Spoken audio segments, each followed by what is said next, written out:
Igbo onye ọma na-ege ntị, ekele m gị. Abụ m nwanne gị nwoke Chidi Igwe, onye si na www.igboradio.com ewetara gị akụkọ n'asụsụ Igbo. Ihe karịrị mmadụ 60 anwụọla na mba Afghanistan.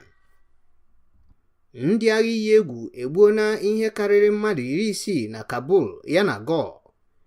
N'ụbọchị Fraịde abalị 20 nke ọnwa Ọktoba, ndị uwe ojii na Kabul kwuputere na otu nwoke buru egbe chịrị mgbọ gawa n'ụlọ okpukperechi ndị ụka alakụba ndị Shia. Nwoke ọjọọ ahụ kwara mgbọ megide ndị bịara ekpe ekpere, gbuo ọtụtụ n'ime ha ma merụkwa ọtụtụ ndị ọzọ ahụ. Mmadụ 30 ka a gụtara dịka ndị nwụrụ anwụ, ebe ihe karịrị mmadụ 45 bụ ndị merụrụ ahụ.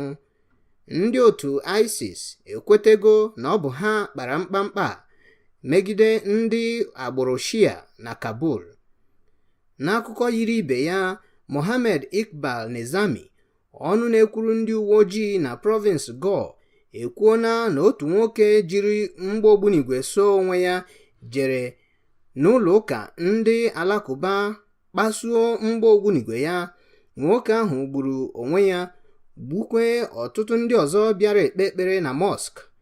Ihe karịrị mmadụ 33 ndị agbụrụ Sunni nwụrụ site na mwakpo ahụ.